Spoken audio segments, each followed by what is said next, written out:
जहाँ उठ्छ हामी हराउँछौँ भनेर भन्नुभएको थियो होइन। तर त्यहाँ समीरजीको लड्दै गर्दा त भन्छ, कसले भन्दैन त। भोलि कोही नै पनि होइन लड्दाखेरि तपाईँले पनि भन्नुपर्छ क्या सर, त्यो त सबैले भन्छौँ नि। तर जनताले हो नि त हामीले हराउने हो र। हामीले हाम्रो हातमा भए त म त सबैले हराइदिइहाल्थेँ नि, मैले सबै बहुमतले हाल्थेँ। तर मेरो हातमा छैन, जनताको हातमा छ। अब जनताको मतले उहाँलाई के गर्नुहुन्छ। अहिलेसम्म त अग्रता निकै राम्रै देख्छु, त्यहाँ केपी ओलीको भन्दा पनि राम्रो देख्दैछु। देश यति बेला घन्टीमय भइरहेको अवस्था छ, धरानमा पनि घन्टीमय हुन्छ भन्ने त्रासले संसदीय पार्टीका अध्यक्षज्यूलाई अलिकति त्रास परेको छ कि छैन? म काँखेको त्रास लिन्छु नि।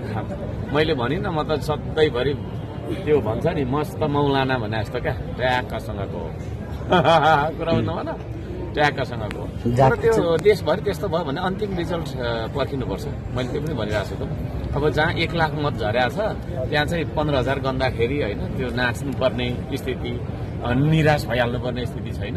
अन्तिम रिजल्ट पर्खौँ। इङ्ग्लिसमा भन्छ नि do not celebrate too early भन्छ, एन्ड डु नट प्यानिक पनि भन्छ क्या होइन।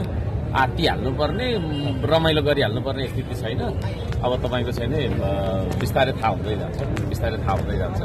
अब अहिलेसम्मको हुन त प्रारम्भिक रुझान हो होइन। तथापि अब देशव्यापी रूपमा हेर्दाखेरि रासोपा नै अगाडि छ, अग्रता